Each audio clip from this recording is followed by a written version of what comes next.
छह द्रव्यों से भरा हुआ है। जीवादि पदार्थाः यत्र अवलोक्यन्ते स लोकः, ऐसा कहा है। जीवादि द्रव्य जहाँ पर पाए जाते हैं उसका नाम लोक कहा है, जो कि आगम से ये ज्ञात हो जाता है। 343 राजू घन राजू प्रमाण यह लोक है, जो कि 6 द्रव्यों से ठसाढ़स भरा हुआ है। और उस लोक के बाहर अनंत आकाश, जिसको अलोक आकाश बोलते हैं। और यह द्रव्य की जो व्यवस्था है वो अपने आप में है। इस लोक का निर्माता कोई दूसरा हो या मन में विकल्प आ सकता है, किंतु इस सृष्टि का निर्माता कोई भी व्यक्ति नहीं है। यह अनादि अनिधन है, किसी ने इसका निर्माण नहीं किया, किसी के द्वारा यह नष्ट भी नहीं हो सकता, किसी के द्वारा यह लोक सुरक्षित भी नहीं है, अपने आप में है।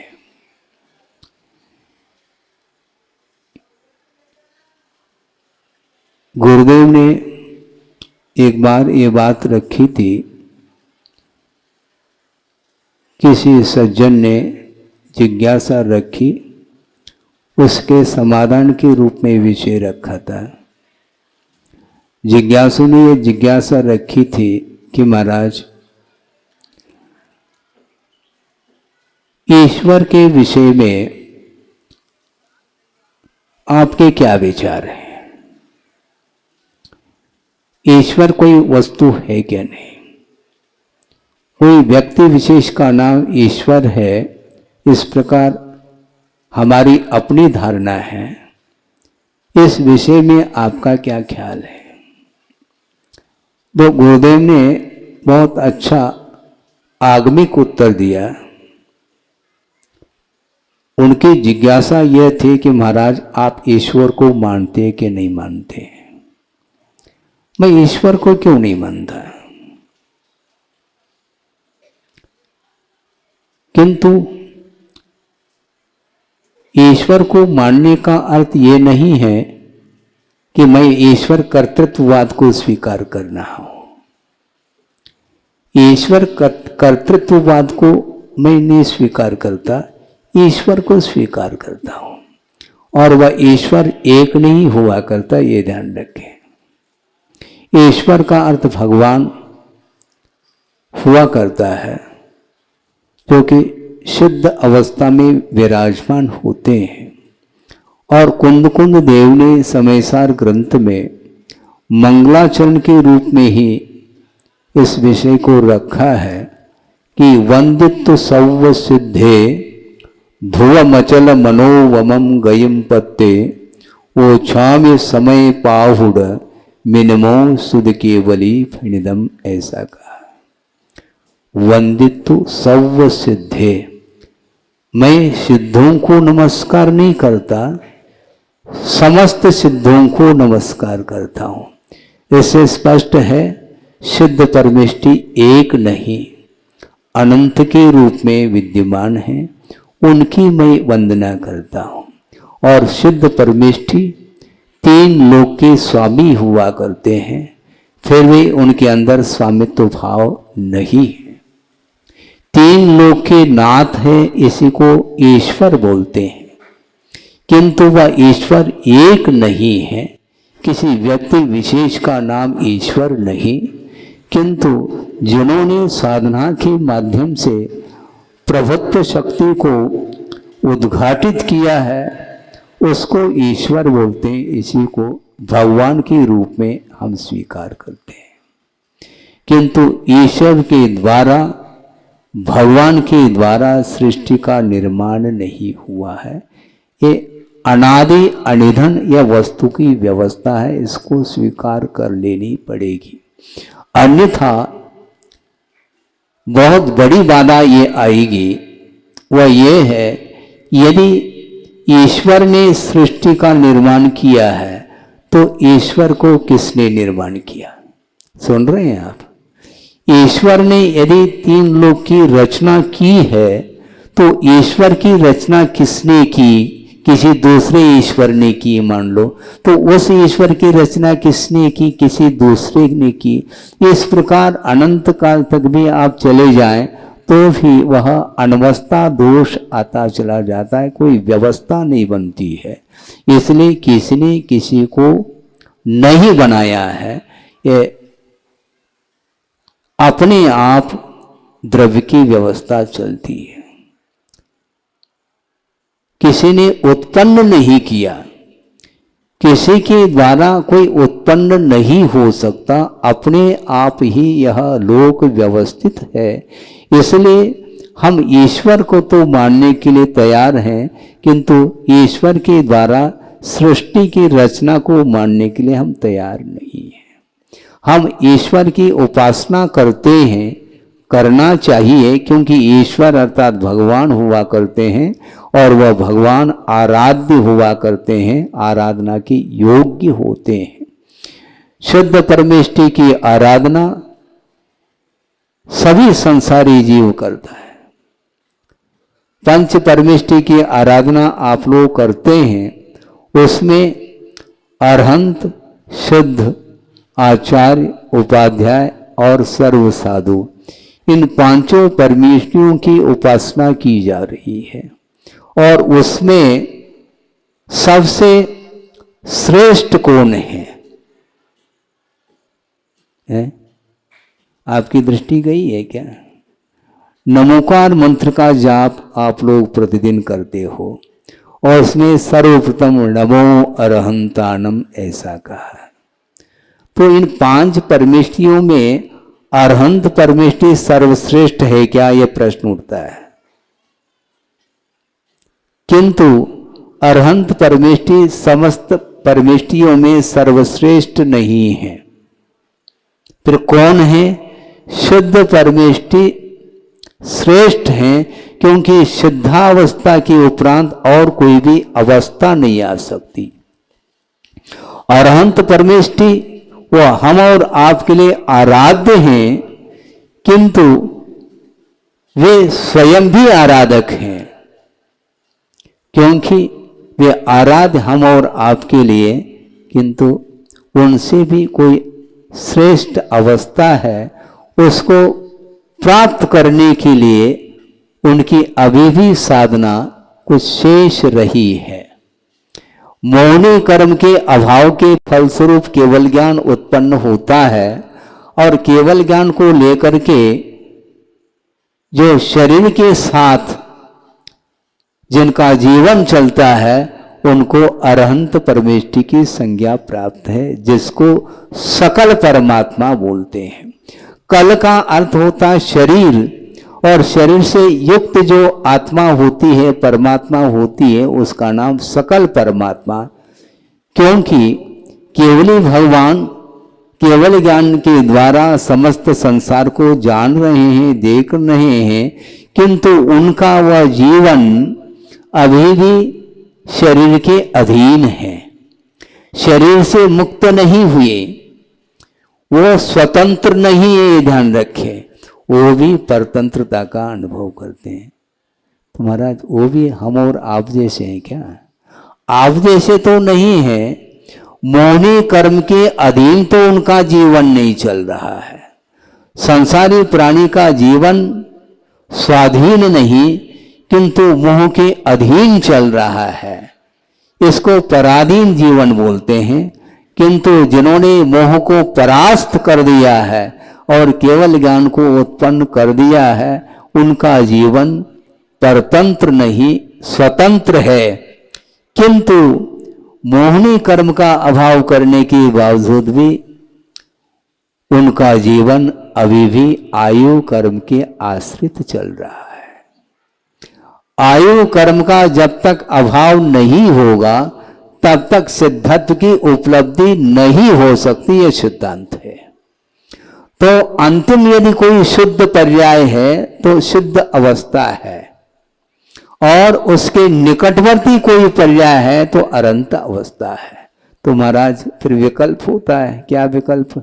अभी तक तो विकल्प हो नहीं रहा था, किंतु विकल्प ये उठता है महाराज, पंच नमस्कार मंत्र में शुद्ध परमेष्टि को प्रथम स्थान देना चाहिए, कायदे से देखा जाए तो बिल्कुल ठीक है।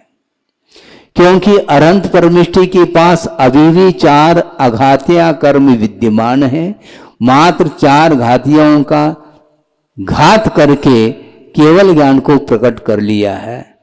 अरहंत का अर्थ पूज्यता को प्राप्त हुए हैं, किंतु अभी भी वे गुणस्थान अतीत आत्म तत्व का अनुभव नहीं कर रहे हैं। 14वें गुणस्थान के अंतिम समय तक जो संवेदन होता है वह असिद्ध अवस्था का ही संवेदन होता है। बहुत अच्छा उदाहरण दिया था गुरुदेव ने, आपके सामने रख रहा हूं।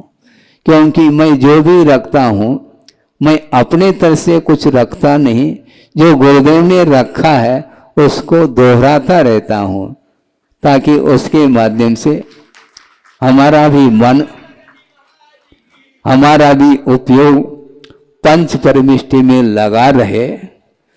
इसको लेकर के मैं दोहराता रहता हूं। दोहराने का नाम ही अनुप्रेक्षा है। बार बार वस्तु तत्व का चिंतन करने का नाम अनुप्रेक्षा कहा है आगम में। इसलिए प्रसंग के अनुरूप गुरुदेव ने जो विषय दिया था उसको आपके सामने रख रहा हूं कि अरहंत परमेष्टि और सिद्ध परमेष्टि में क्या अंतर है, क्या फर्क देखने में आता है, इसको रखा है। उदाहरण ये दिया है, घी को प्राप्त करना है? घी का परिचय है क्या नहीं आपको? परिचय क्या महाराज? प्रतिदिन घी हम खाते नहीं, पीते हैं। अच्छा, दूध तो कम पीते हैं, घी ज़्यादा पीते हैं, क्योंकि घी के द्वारा शरीर ज़्यादा पुष्ट होता है दूध की अपेक्षा। तो इसका अर्थ दूध का परिचय आपको है, दूध का स्वाद भी आपने चख लिया है। दूध का, घी का स्वाद आता है कि नहीं आता है? सब अलग अलग आता है। और दूध में घी है क्या नहीं? घी विद्यमान है शक्ति के रूप में, और उस दूधगत जो घृत है, घी है, उसको निकालने के लिए विधि है, और दूध को तपाया जाता है और उसमें जामुन डाल करके जब वह दूध जम जाता है, घी के रूप में परिवर्तित, अपने दही के रूप में परिवर्तित होता है, तो उस दही का मंथन करते हैं तो क्या निकलता है? नवनीत का गोला निकलता है। निकलता है क्या नहीं? देख लो। अब वह नवनीत अपने आप में वह दूध की ही परिणति है, दूध की ही वह अवस्था है, किंतु वह दूध की अंतिम अवस्था नहीं है। अंतिम अवस्था क्या है? घृत है, घी है। तो नवनीत को गुरुदेव ने अरहंत परमेष्टि की उपमा दी है। नवनीत के समान अरहंत परमेष्टि हुआ करते हैं, क्योंकि उस छाछ में वह नवनीत का गोला तैर रहा है, किंतु उसका आधा भाग उस छाछ में डूबा हुआ है। किंतु कभी भी घृत डूबता नहीं, पूर्ण रूप से वह ऊपर तैरता रहता है। दूध में आपने घी डाला, पहले घी डालो पात्र में, और बहुत बड़ा पात्र है मान लो, और उसमें 3-4 किलो आपने घी डाला। उसके बाद 1 चम्मच भी यदि मान लो घी डालते हैं, किंतु पहले दूध ना डालो, पहले घी डालो 1 चम्मच पर। कहने में थोड़ा सा अंतर आया, पुनः उसको आपके सामने रख रहा हूँ। बहुत बड़ा पात्र है, उसमें 1 चम्मच घी डाला है, उसके ऊपर आपने 2-3 लीटर या किलो दूध डाल दिया, किंतु 1 सेकंड नहीं लगता, वह घी दूध के ऊपर तैरता है। उसकी अंतिम अवस्था है, किंतु नवनीत पूर्ण रूप से ऊपर तैर नहीं सकता, वह आधा हिस्सा उसका छाछ में डूबा हुआ है। इसी प्रकार अनंत परमेष्टि की वह अवस्था है, 4 घातिया कर्मों के क्षय करने के फलस्वरूप केवल ज्ञान से वह विभूषित हुए हैं, किंतु सिद्ध अवस्था का संवेदन उन्हें नहीं हो सकता। सुन रहे हैं आप? किंतु 4 अघात्या कर्मों का जब क्षय किया जाता है, तब कहीं जाकर के वह अंतिम पर्याय प्रकट होती है, जिसको शुद्धत्व बोलते हैं, शुद्ध अवस्था बोलते हैं। आपको क्या प्राप्त करना है? शुद्ध अवस्था प्राप्त करना है कि घी? क्योंकि दृष्टांत की और दृष्टि आपकी है।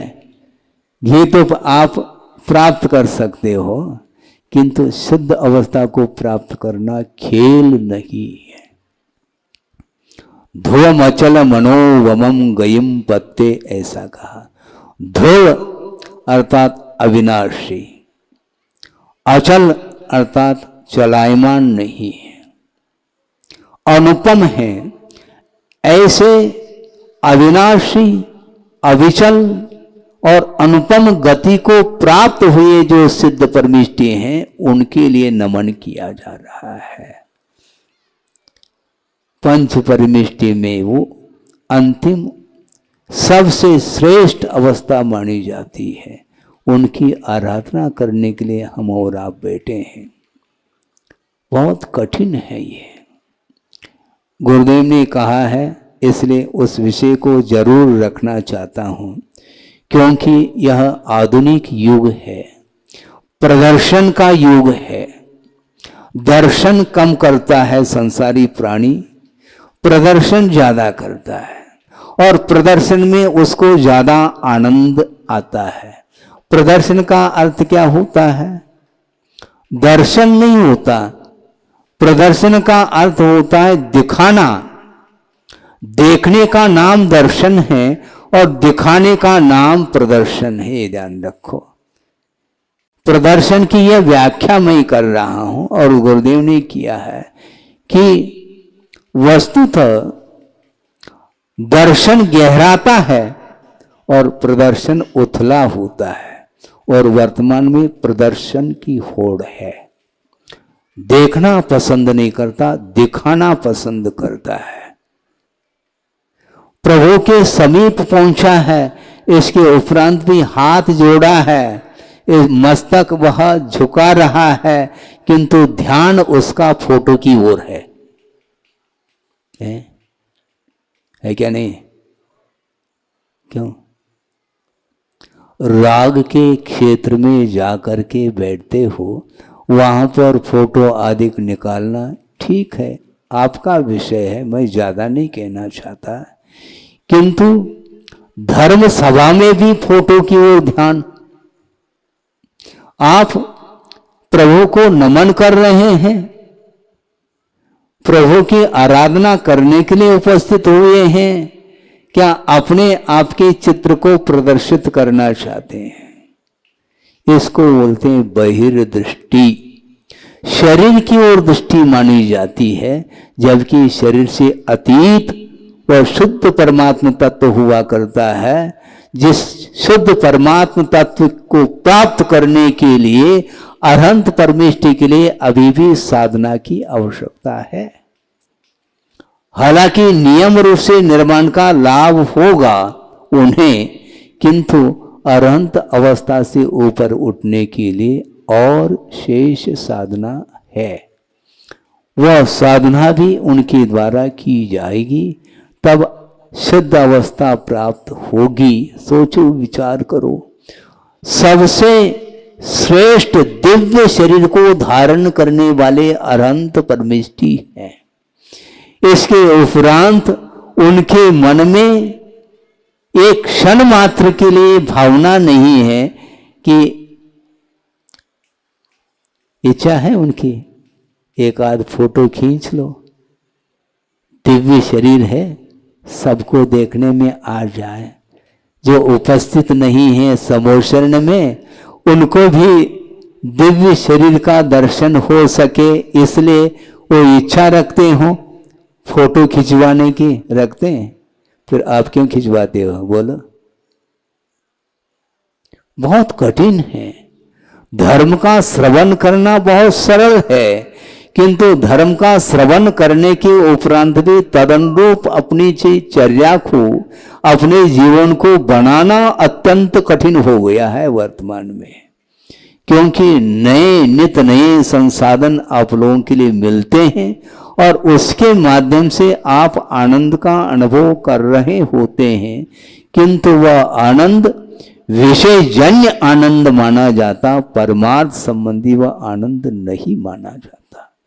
परमार्थ को प्राप्त करने के लिए शरीर को गौण किया जाता है। शरीर की ओर जब तक दृष्टि आपकी रहेगी तब तक आत्म तत्व ओझल रहेगा, ये ध्यान रखो। आत्म तत्व का दर्शन करना चाहो तो प्रदर्शन के लिए विराम देने की आवश्यकता है। और आज मीडिया है रखे क्या नहीं, सामने तो रखे हैं सारे के सारे, ये साधन है। आप सुनिए, क्योंकि साक्षात धर्म श्रवण किया जाता है। उस समय जो विधि होती है, उस विधि को संपन्न करते हुए ही धर्म श्रवण किया जाता है। ये धर्म श्रवण का अर्थ, उपदेश का अर्थ स्वाध्याय का एक अंग माना गया है। सुना आपने? वाचना, प्रचना, अनुप्रेक्षा, आमनाय, फिर बाद में अंत में धर्मोपदेश का नंबर आता है। धर्मोपदेश का अर्थ भी स्वाध्याय ही माना जाता है।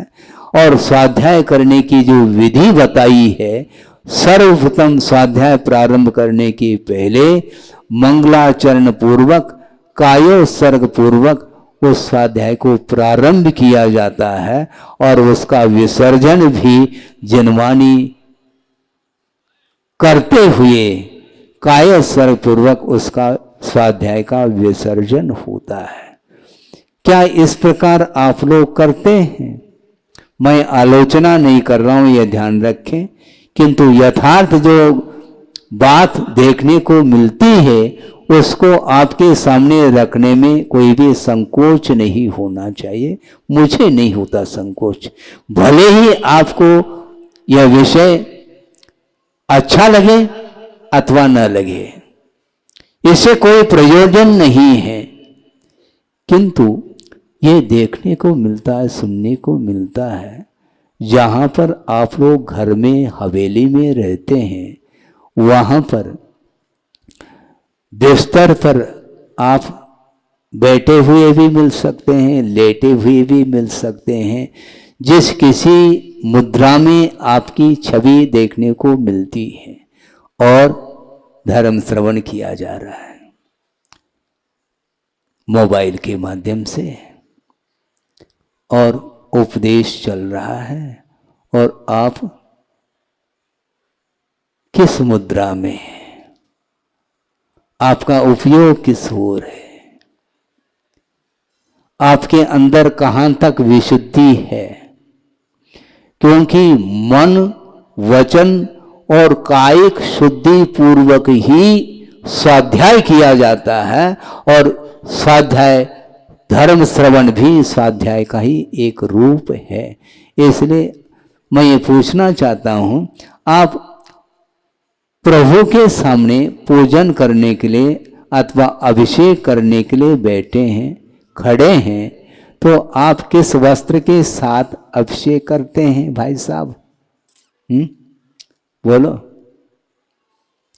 सोने का वस्त्र पहन करके, सर्वप्रथम स्नानादिक से निवृत्त होकर के वह सोने का शुद्ध वस्त्र पहनता है और शुद्ध प्रासुक जल के माध्यम से प्रभु का अभिषेक करता है।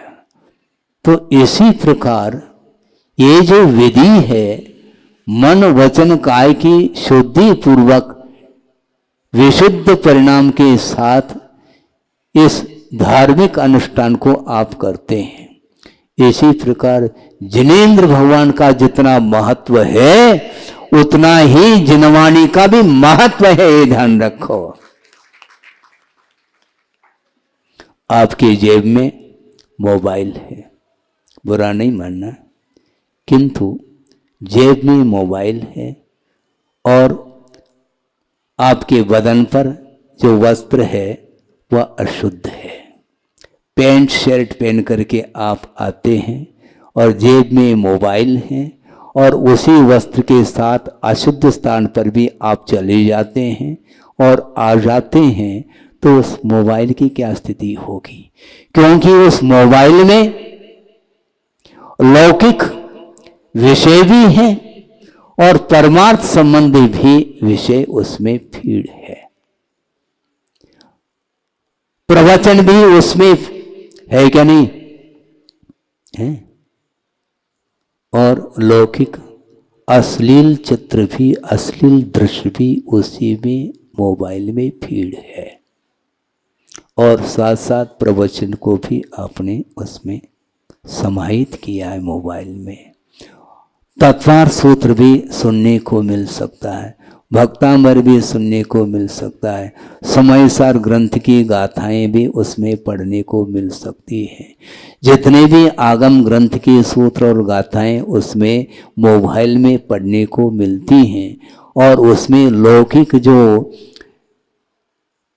लौकिक क्षेत्र संबंधी रागात्मक दृश्य और रागात्मक गीत आदि भी उसमें समाहित है, और जेब में रखते हैं और अशुद्ध स्थान पर जाते हैं। आपको ध्यान नहीं है क्या? मैं इसलिए कहना चाह रहा हूँ, ये सामूहिक सभा है, अलग अलग रूप से मेरे लिए कहने के लिए समय भी नहीं है, इसलिए आपको ये चाहिए इस प्रकार अशुद्ध स्थान में उस मोबाइल को नहीं रखना चाहिए। एक बात। दूसरी बात यह है, यदि आप मोबाइल के माध्यम से प्रवचन इत्यादि और जो गाथा इत्यादि सूत्र इत्यादि पढ़ना चाहते हैं, उसका मैं समर्थन नहीं करता हूं, किंतु मिक्सचर नहीं होना चाहिए, पृथक रखना चाहिए। यदि रखना ही है, रखने का समर्थन नहीं है, ध्यान रखो। वस्तुतः यहाँ पर आपने क्या समर्पित किया? प्रवचन के पूर्व में जिनवाणी को समर्पित किया है, उच्च स्थान पर रखा है, जेब में नहीं रखा, ये ध्यान रखो। जिनवाणी को उच्च स्थान पर रखा जाता है क्योंकि वह न्यूज पेपर नहीं है, ये ध्यान रखो।